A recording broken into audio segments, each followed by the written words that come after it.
Welcome. Thanks so much for joining us. My name is Kara Bloomberg, and I'm the Chief Operating Officer of LandrumHR. We have many clients on today with us, and we appreciate all of you for attending. And for those of you that aren't our clients, we want you to be. So just a couple of minutes to give you a brief overview of LandrumHR. We're a professional services firm with 50 years of serving clients across the country.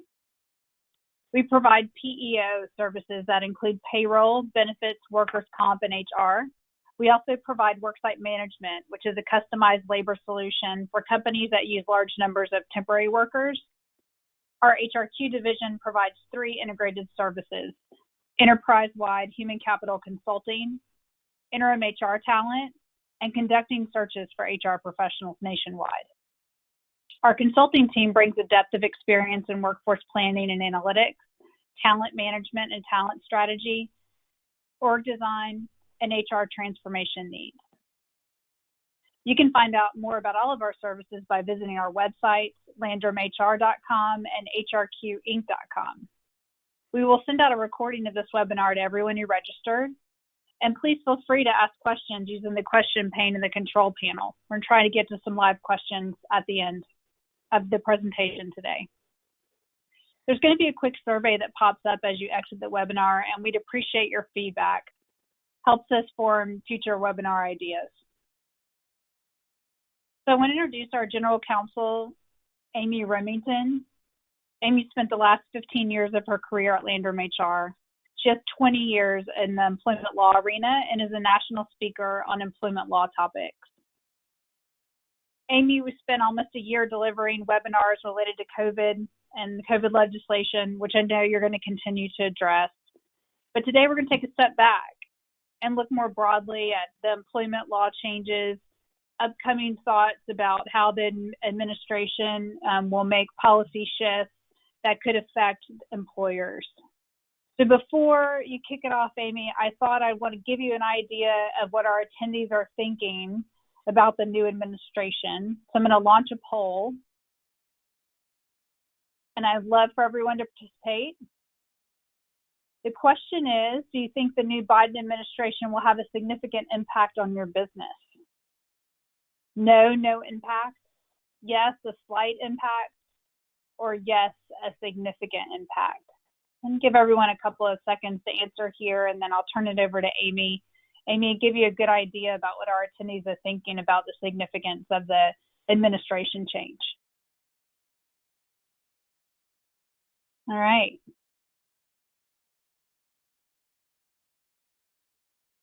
Amie, 54%, a significant impact, 41%, a slight impact, and only 5 saying no, no impact. How does that align with what you're thinking?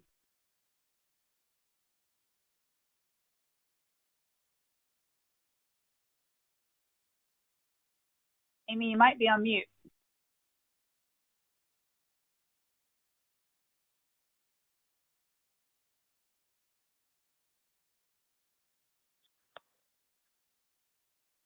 Amie, I still don't hear you.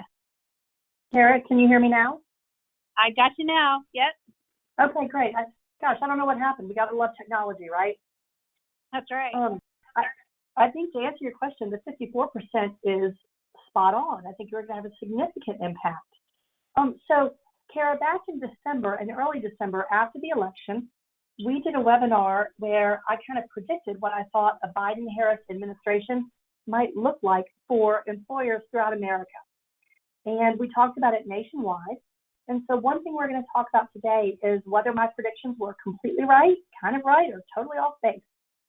And more importantly, we're going to look at what changes in the administration might mean to employers in America. What can you as an employer or a business owner expect over the next 4 years? And most importantly, what should your priorities be? So I was right about one thing in the December webinar. This administration hit the ground running. On Inauguration Day, President Biden signed 17 executive orders in different memoranda and directives, which signals to me a very active administration. Many of these executive orders don't apply to employers, So I want to highlight the ones that do so that you can be aware of what executive orders will apply to you and also what I would predict Congress is going to do. So let's speak about Congress. Let's talk there because the makeup of Congress has a lot of impact on what laws are ultimately passed and what forward momentum can occur. So this is the 117th Congress. It convened on January 3rd, and this class sits until January 3rd of 2023. Now, you know in the Senate there are 100 seats, and each senator serves a 6-year term. So after the November 2020 elections, there were 33 seats open for re-election, and there are now seated 50 Republicans, 48 Democrats, and 2 independents.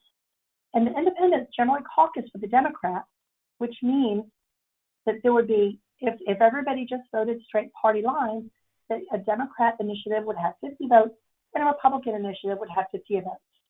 And this is significant because in the case of a tie vote, of course, Vice President Kamala Harris will be the tiebreaker. Now, bear in mind, too, that these numbers are relevant because legislation in Congress needs 60 votes in the Senate, which means that President Biden is going to have his work cut out for him to get some bipartisan support to get some federal legislation passed. And Chuck Schumer will have work for him cut out as majority leader as well. So that's your new Senate. And your new House of Representatives has 435 members, and the Democrats retain their majority with 221 seats, and the Republicans have 211 members, and there are currently 3 vacancies. So Nancy Pelosi was reelected as Speaker on January 3rd, which means she's second in line to succeed the president right after the Vice President. And so again, bipartisan support is going to be needed to move things through the House as well. And because coronavirus rolls out are controlled by state government, I wanted to look a little bit at who was running state government. And you'll see our beautiful Capitol in the state of Tallahassee on the slide right now. The CDC sets the guidance for the coronavirus vaccine rollout, but states determine which workers fall in each phase of the vaccine rollout and how the logistics of the distribution will occur within that state. So the executive leaders at the state level are very important. And so after the 2020 elections, there are 23 states that have Democratic governors. And of those 23, there are 15 that have what we call the trifecta. And that means you've got a Democrat governor, a Democrat state Senate, and a Democrat House as well. So the Senate and the House are both made of Democrats along with the governor's office. The Republican governors, there are 27 states that have Republican governors, and of those, 23 have Republican trifectas, a Republican governor, a Republican state Senate, and a Republican state House. So that's pretty evenly divided, but it's an interesting look at it. But as I said, this is really relevant with respect not to federal legislation, but to how we're going to roll the coronavirus vaccine out to individuals. So back to the back to the federal government. As I've said before, each president gets to appoint between 2,000 and 4,000 people to key roles. These are people who set policies, who make regulations. These are not career staffers who stay with administration to administration. These are people who go with an administration. And of course, the president's cabinet is made up of 15 members, and the first member is always the vice president. And then you have the agency heads who are in line of the presidential succession. So this year's cabinet will definitely reflect America's diversity. But I want to talk not about every cabinet member, but I want to talk about the cabinet members that are most going to affect you as a business owner or an employer in the United States. So let's start with the Chief of Staff, Ron Klein. You'll remember him. He was the Ebola czar. He handled the United States response to the Ebola virus in the outbreak in West Africa under President Obama. Department of Labor Secretary Marty Walsh. We're going to come back to him because I've got a lot to say about Mr. Walsh. And I think he's probably the most influential one. But Alejandro Mayorkas sets immigration policy as the Secretary of Department of Homeland Security. He's a Latino and an immigrant. And of course, employers have a very unique responsibility with respect to I-9 and following immigration rules. So the Homeland Security will continue to be very, very important, particularly with respect to I-9 and E-Verify. And then Merrick Garland will be the chief prosecutor in the United States. He's the Attorney General. The Department of Treasury will be headed by Janet Yellen, and she is important because that is who is going to set the guidances and the regulations for the monies that we have seen over the past during 2020 and 2021, and that's the CARES Act and the Consolidated Appropriations Act, the CAA and the CARES Act. And then, of course, the administrator of the SBA, the Small Business Administration administrator, will be Isabel Guzman. And this is important because you'll recall we talked a lot about the SBA with respect to the Paycheck Protection Program and the rollout of that particular loan program. And because the Consolidated Appropriations Act institutes a second Paycheck Protection Program, she will become very, very important in helping implement that. So there are many other cabinet members, but those are the ones that I feel like are the most important, and those are the names that are going to most affect you. Now, as I mentioned, in my opinion, the Department of Labor is the one that is going to have the most impact on your day-to-day life. And I would say that's true whether you're an employer, a business owner, an employee, a manager, a supervisor. If you have a job in the United States, the Department of Labor definitely impacts the way you work and what future plans you should have. So I want you to understand that there are 180 federal employment laws in the United States, which is just monumental. I mean, how many employers could actually, I don't even think the best employment lawyers could name 180 federal employment laws. It's just overwhelming. And there are 150 million people employed in the United States and about 10 million different workplaces. So the Department of Labor has jurisdiction over almost every single one of those 150 million workers and 10 million workplaces. And so I want to do a deeper dive into what the 2021 Department of Labor is going to look like, because I think it's going to look very different than the 2020 Department of Labor. So you'll see here on this org chart that the Department of Labor is made up of about 27 distinct agencies. And these agencies touch employees and employers on a daily basis. And the ones you are probably the most commonly familiar with would be the Occupational Safety and Health Administration. If you have a federal contract, it would be the Office of Federal Contract Compliance Programs, which is the OFCCP, as well as the Wage and Hour Division. The other one that we use frequently is the Bureau of Labor Statistics, which is the BLS, Bureau of Labor Statistics. And if you offer benefits to your employees, then the other benefits-related agencies are important, but all of these different agencies have jurisdiction over different types of laws in the United States. And so who the secretary is very important, because that is the person that is going to set the overarching policy and the overarching mission and large picture goals of the entire Department of Labor for these 10 million different employers. And so this is Marty Walsh. So this position requires Senate confirmation, but I want to tell you about Mr. Walsh. He has been the mayor of Boston since 2013, and prior to that, he was in the Massachusetts House of Representatives. He was endorsed by the heads of the AFL and CIO's two largest unions, which are the Federation of State, County, and Municipal Employees, and the American Federation of Teachers. And Mayor Walsh is a leader in labor. I mean, according to the City of Boston's website, they say that he made his mark as a labor leader, and then he followed his father into the Labor's Local 223 in Boston, and he rose to the head of the Building and Construction Trade Council. And then it talks about providing models for diversity and good career opportunities for women and people of color. So I think it's important to understand that Mayor Walsh is definitely a supporter of labor unions in the United States. Now, he is not on the National Labor Relations Board, and we'll talk about that in just a moment, but he will work in conjunction with the board to set some policy. So I wanted to show you real quickly from his Twitter account, and I just pulled this earlier this month. It says, working people, labor unions, and those fighting every day for their shot at the middle class and the backbone of the economy in this country. As Secretary of Labor, I'll work just as hard for you and your families. You have my word. So in both of these public statements, he mentions labor unions right at the top.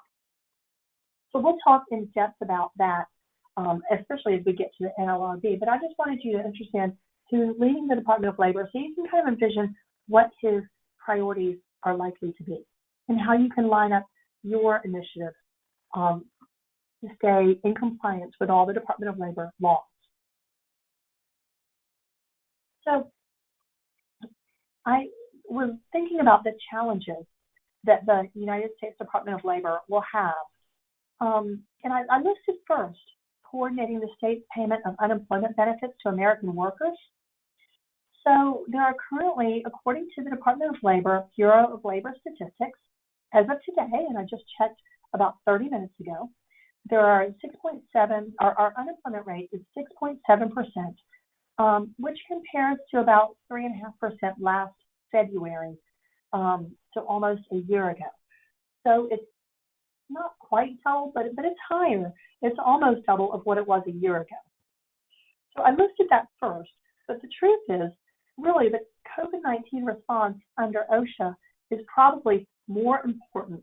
Well, definitely more important, because if we can get the COVID response coordinated, then hopefully more people can get back to work and the unemployment insurance benefits to American workers won't be as necessary as they currently are.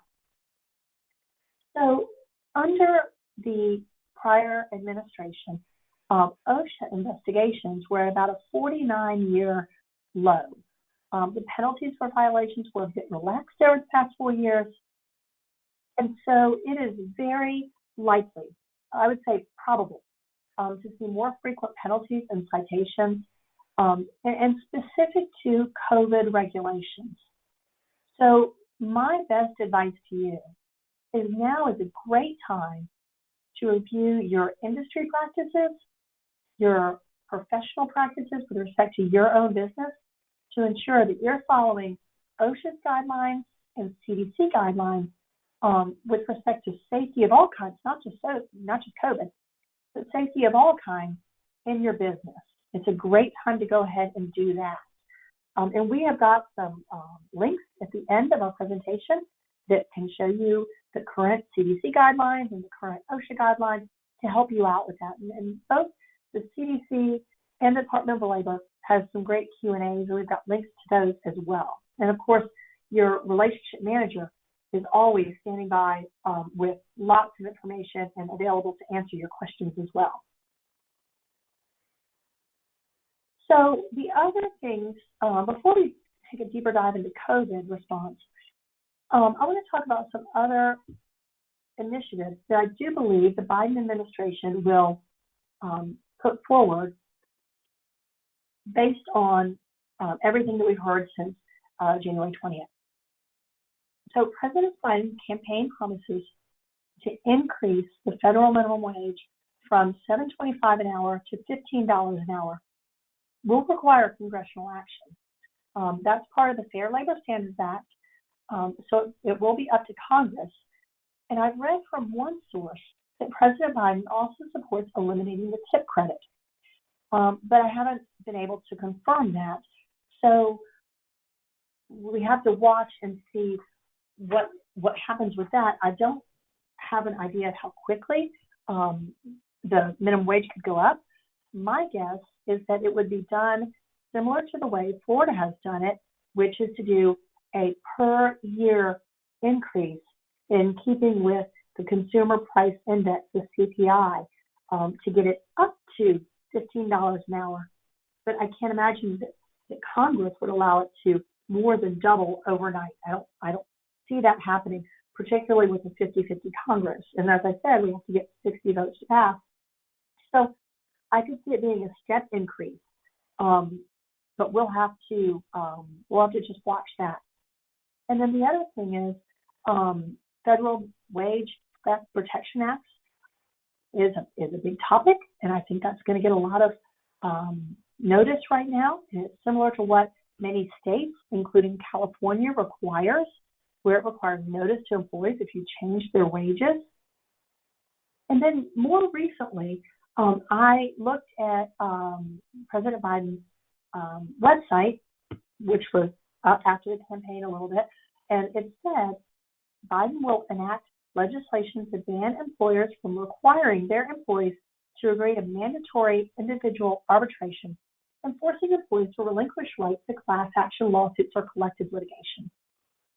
So what that means is that if you are an employer and you have a document that says you as an employee must arbitrate before you're allowed to sue me, that President Biden would like for Congress to move forward with legislation to say that those kinds of agreements are not allowed.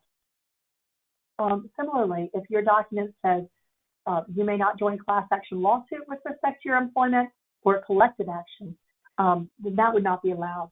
And the difference between a class and a collective action has to do with the type of claim it is. They both require numerosity, which is a lot of employees, and they both involve similar claims. One is specific to wage and hour, and one is specific to all other kinds of claims. But basically, if you're talking about class or collective action, Biden is saying that he wants Congress to move forward and make it so that employees won't be forced to arbitrate and won't be forced into class or collective action lawsuits. Now, the word mediation is not in here. So if you have a mediation agreement, that probably still would be allowed. But of course, we will keep you up to date if this kind of momentum goes forward in Congress. We will absolutely let you know so that you can consider your policies. But now it's a good time to take a glance at your policies and think about, well, gosh, do I have this kind of agreement? Is this agreement really serving me well? Would I do better to have just a mediation agreement, or maybe I get rid of it altogether? And I think it'll vary from business to business, but we will certainly keep you up to date on that as that progresses. The other hot topic, of course, is with the wage and hour division. And I feel like every time we do a presentation, we talk about wage and hour because it is such an important issue. And of course, I would argue that with respect to terms and conditions of employment, compensation and benefits are the two most important terms and conditions of employment, and those are the ones that employees usually care the most about. Now, when we talk about misclassification, we're referring to two different situations. Misclassification can occur when you as an employer accidentally classify somebody as an exempt employee when they should be classified as non-exempt. And what that means is that they're classified in a position where they're not receiving overtime when they should in fact be receiving overtime. That's one kind of misclassification. The other kind of misclassification is when an employer accidentally classifies somebody as an independent contractor when they should in fact be an employee. And that's what I want to focus on today. When an employer classifies somebody as an independent contractor when they should be an employee. And this was a huge initiative 8 years ago with President Obama, because the Obama administration recognized, I think it was in 2012, so gosh, it's so long ago, but they looked at the amount of FICA, FUTA, SUTA, workers' comp, and all the monies that weren't being paid to the state and the federal government because people were misclassified as independent contractors.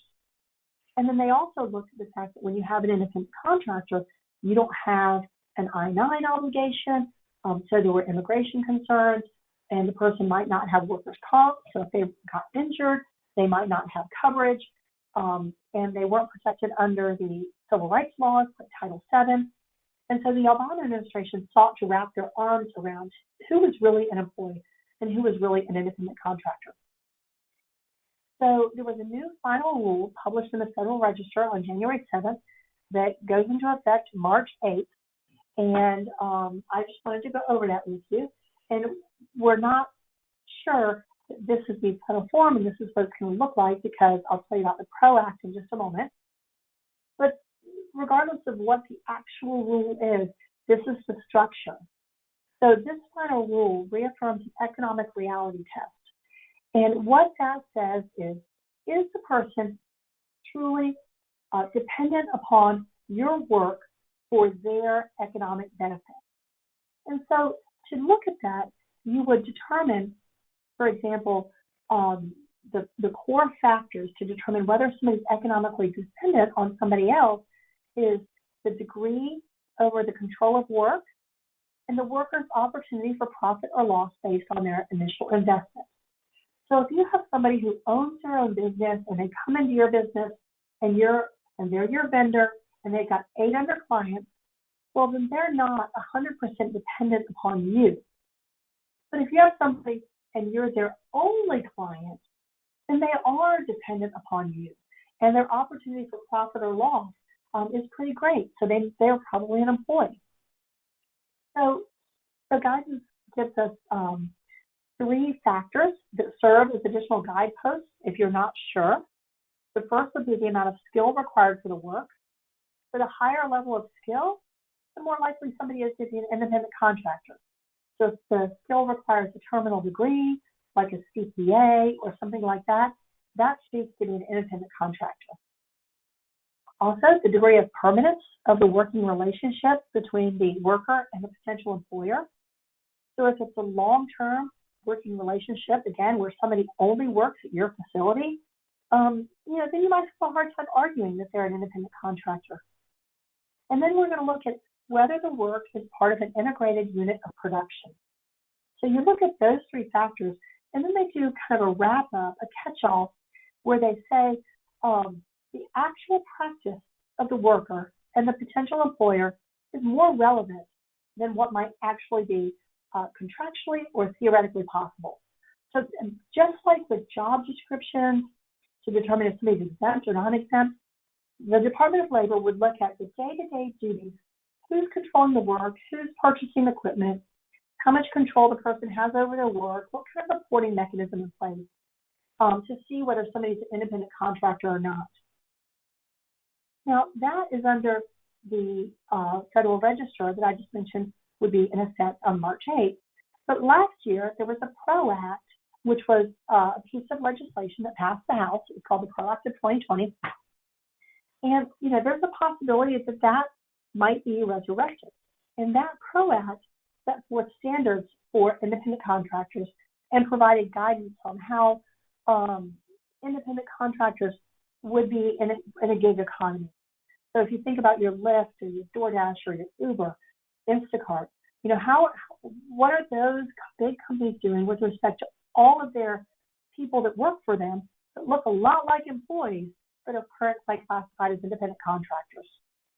And of course, in California, there's an ABC test that makes it more difficult for gig organizations like Lyft to show that somebody's an independent contractor rather than an employee.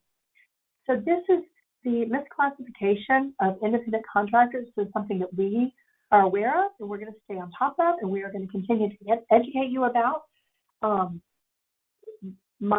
HR partners our relationship managers are very, very well versed in determining whether somebody is an independent contractor or an employee. But the overarching guidance I would give you is if somebody's on the cusp, you can't get in trouble for classifying them as an employee and paying all the FICA, FUTA, SUTA, and providing comp and all that stuff, but you can get in trouble doing a misclassification. So that would be my caution. But we will keep everybody educated as we learn more about this. So that's the wage and hour in general. The other things that we are going to see under a Biden administration, if Congress passes these laws, would be a Paycheck Fairness Act to address wage discrimination on the basis of sex and to reduce the pay gap that exists. And then the paid leave. President Biden favors 12 weeks of paid leave for all workers for their own serious health condition or their family's serious health condition. And that is a deviation from the way the Family Medical Leave Act is currently written.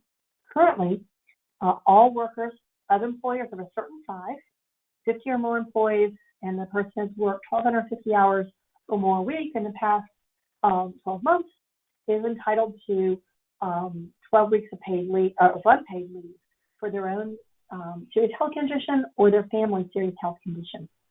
And President Biden would like to keep the FMLA as written, but just substitute the word paid leave for unpaid leave.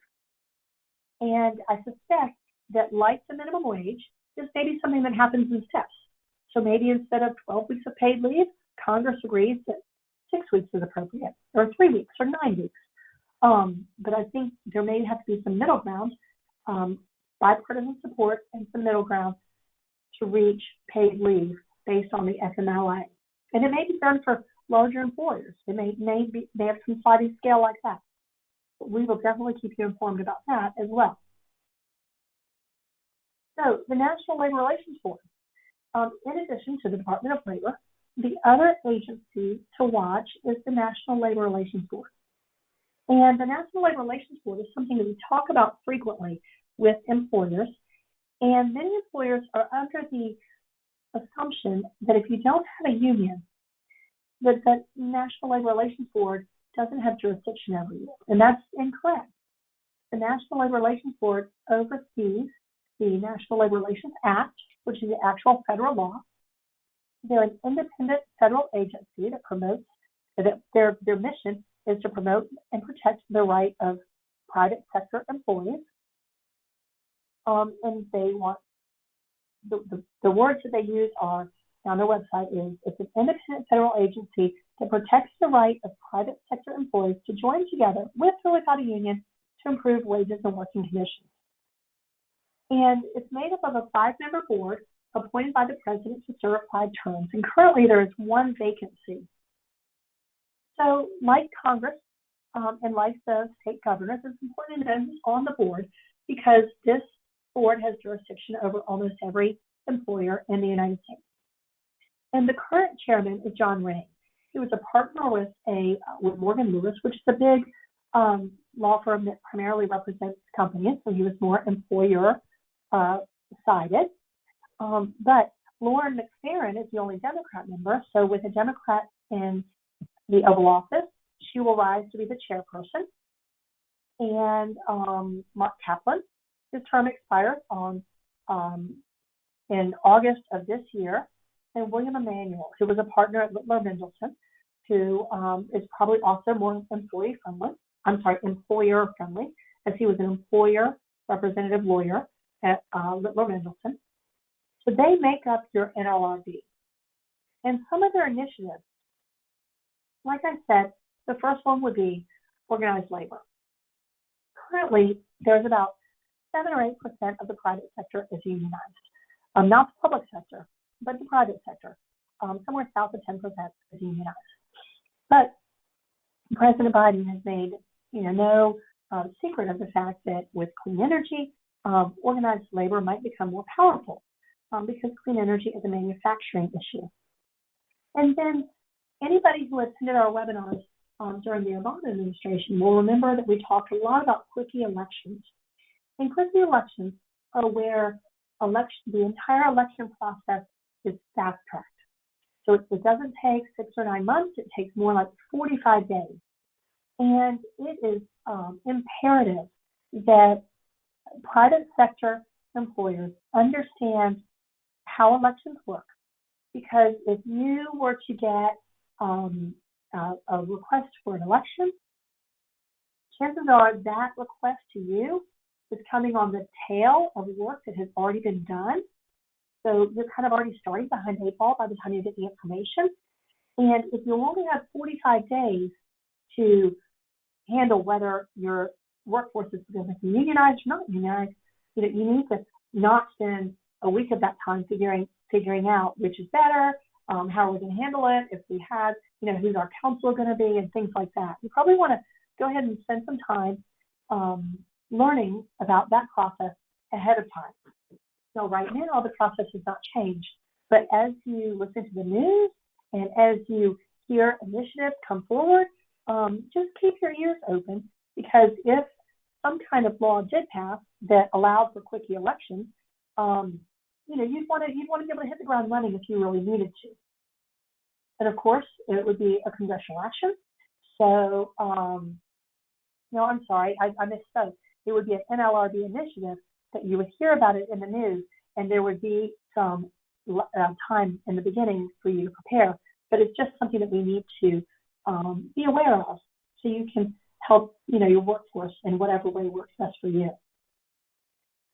Now, one thing the Obama administration really, really focused on was standards for employee handbooks with respect to social media policies. So I wouldn't be surprised to see the National Labor Relations Board focus on employee handbooks and maybe on racial diversity policies, maybe on diversity and inclusion, could be anything like that, but they will probably look at some policies and focus on those. And then, as I mentioned a moment ago when we were talking about misclassification, the PRO Act was a pro-union bill that passed the House of Representatives in February of 2020. It may not be called PRO Act. It was previously called the Employee Free Choice Act. And both those acts got a little bit of legs, but not a lot of legs. But you might see it get more legs in the next 4 years, or at least the next 2 years before the next round of elections. But in those, you might see some the card checks, which are the way you form a union, replacing a secret ballot election, for example, or imposing collective bargaining language that might be required if you can't mutually agree with your employees. So again, this is just things for you to keep your ears open as you hear in the news. And if you have any questions on these, we are happy to walk you through, because our relationship managers are really staying on top of all of these different laws and initiatives. So let's take a deeper dive into COVID. So Bloomberg has a fantastic COVID tracker that we look at very, very frequently. And when we did our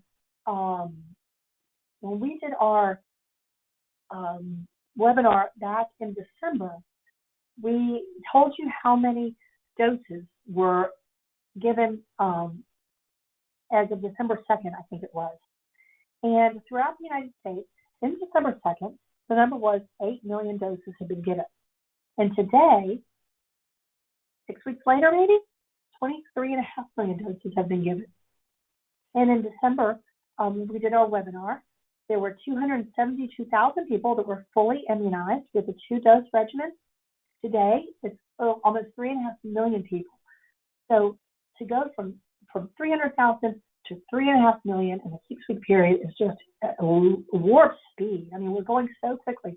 And you can see worldwide that they're giving out 3.5 million doses a day worldwide, and that you've got so many people that are becoming immunized with the first round or even the second round. So it's going at lightning speed. And if you're curious, you can see on the top here that they've got the tracker, the global cases, the U.S. cases, they've got deaths, they've got hospitalizations. It's a fascinating website, but the vaccination will hopefully provide a little light in the tunnel and give you a little optimism, because they really are being rolled out very, very, very quickly. And as I said, the rollouts are controlled by each state.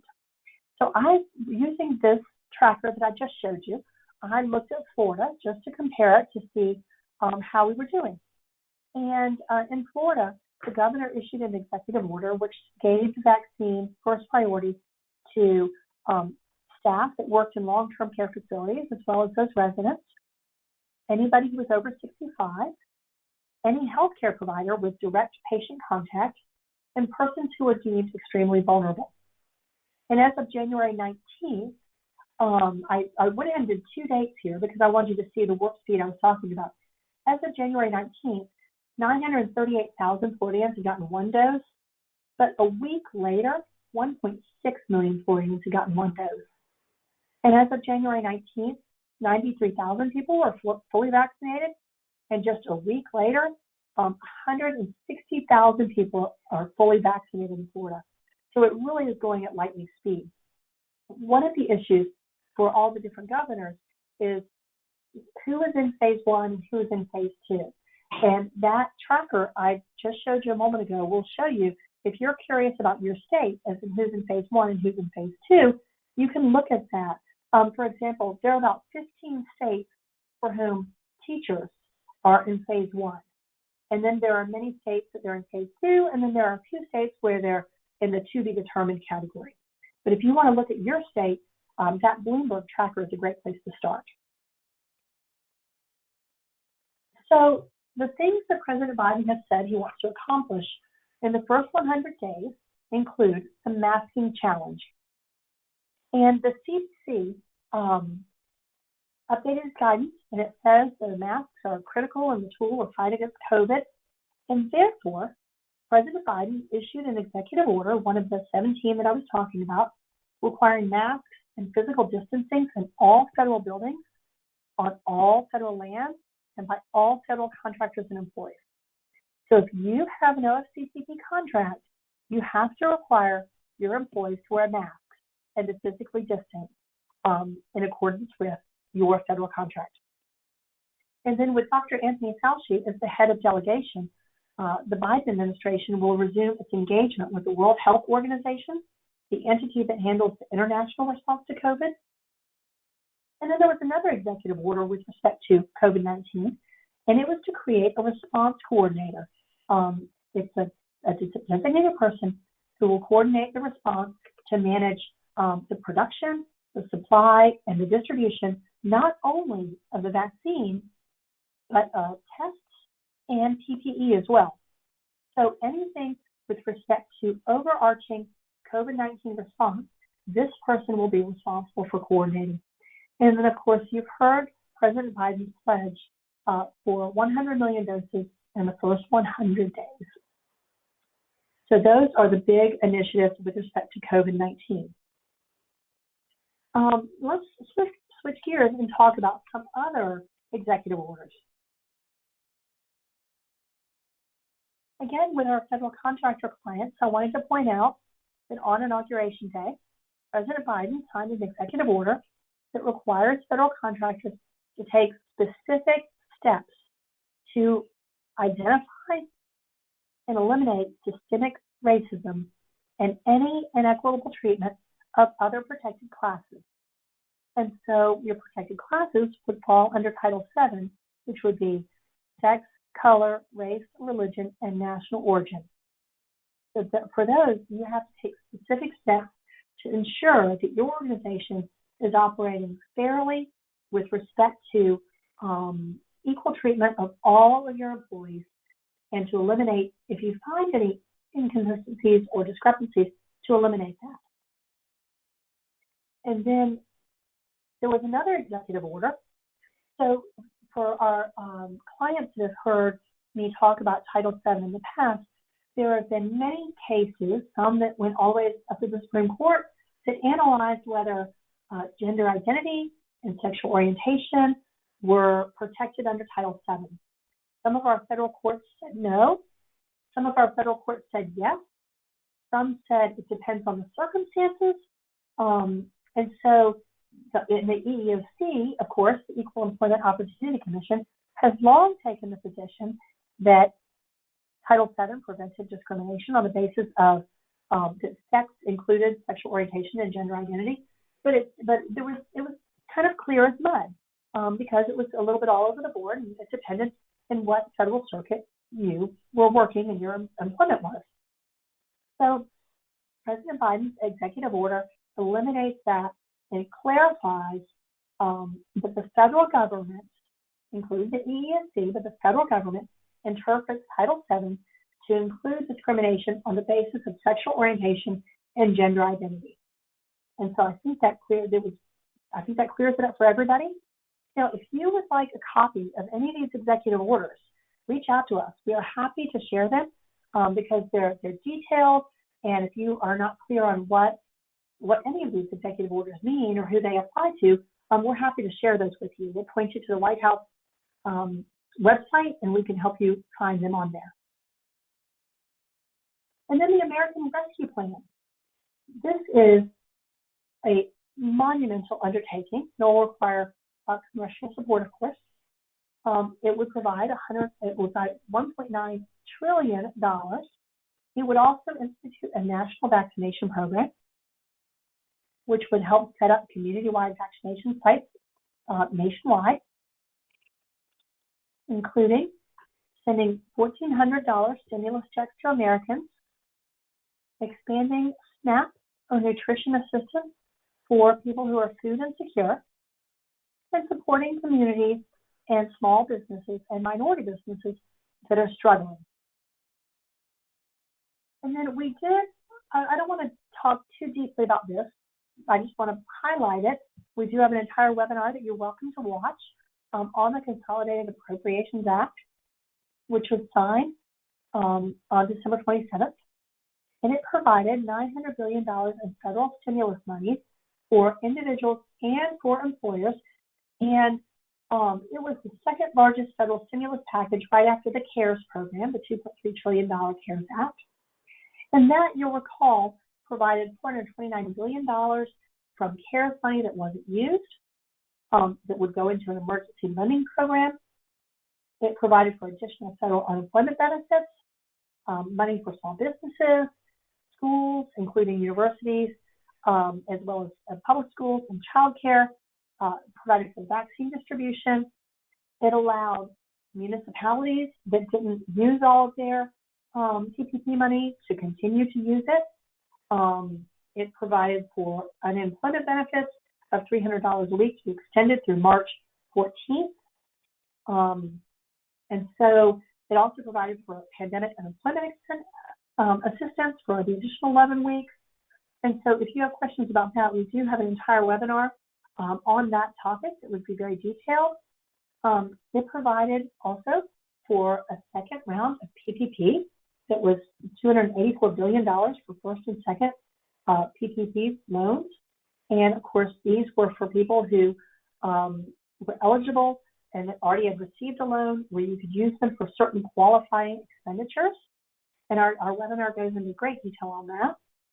And then lastly, I wanted to point you to this resource page that I mentioned earlier with the links to the Department of Labor's Fair Labor Standards Act questions, FMLA questions, and OSHA and COVID questions. And I want to point out that the Department of Labor has done a very, very good job of keeping these up to date. And you can see what the most recent information is because they have dated everything to say, for example, question was dated December 16th of 2020. Here's the question, here's the answer. So you're looking at the most current information. So Kara, with that, can we do another poll? Yeah, thanks, Amie. I'll tell you, my head is spinning a little bit here. I feel like you could do a webinar on almost every one of your singular slides on all of the upcoming changes and what we're anticipating. So great job putting that all together. Yeah, I thought before we went to questions, let's ask one more poll question from our attendees. And here it is. Based on what you've heard today, do you think you'll need help implementing new regulations and changes in your business? So just want to see what all attendees are thinking about. And Amie, we're taking the same philosophy as we've taken for the last year of we're going to get out in front of our clients and with our webinars, and we're going to tell you what we know right now. And of course, that can always change. I think if we went back into our archive and we have all of our webinars on demand on our websites and listen to them and just the evolution of the information that's come out and how quickly it's evolved. It really is an amazing time. So I'll close down that's a great point. Yeah, I'll close down the poll. The beauty of technology, right? I'll close down the poll and we'll share those results. 51% still unsure, which, I think I'm tracking with that too, right? A lot of unknowns still, 24% yes and 26% no. So, we're kind of all over the board here. I'm not surprised by that. What about you, Amie? Well, I guess I thought it might be a little higher than that of people who anticipated changes. But there are a lot of unknowns, and we're just going to have to keep track of what we learn. And that's one thing that we've done if I can just say it, we've done very well over the past year, keeping our clients informed as everything has evolved. Yeah, I think our philosophy has been, hey, let's put a date on the calendar and let's the legal team and our compliance team and our HR group, like let's figure out what we know right now, right, and get it out, and then we'll be ready for the next time that we have new information. So I'm going to jump into some questions here. We've gotten some good ones. Just a housekeeping item. We had a question about the resources page, which I think has been very popular, Amie, on all of our webinars. And can the attendees have access to the resources page?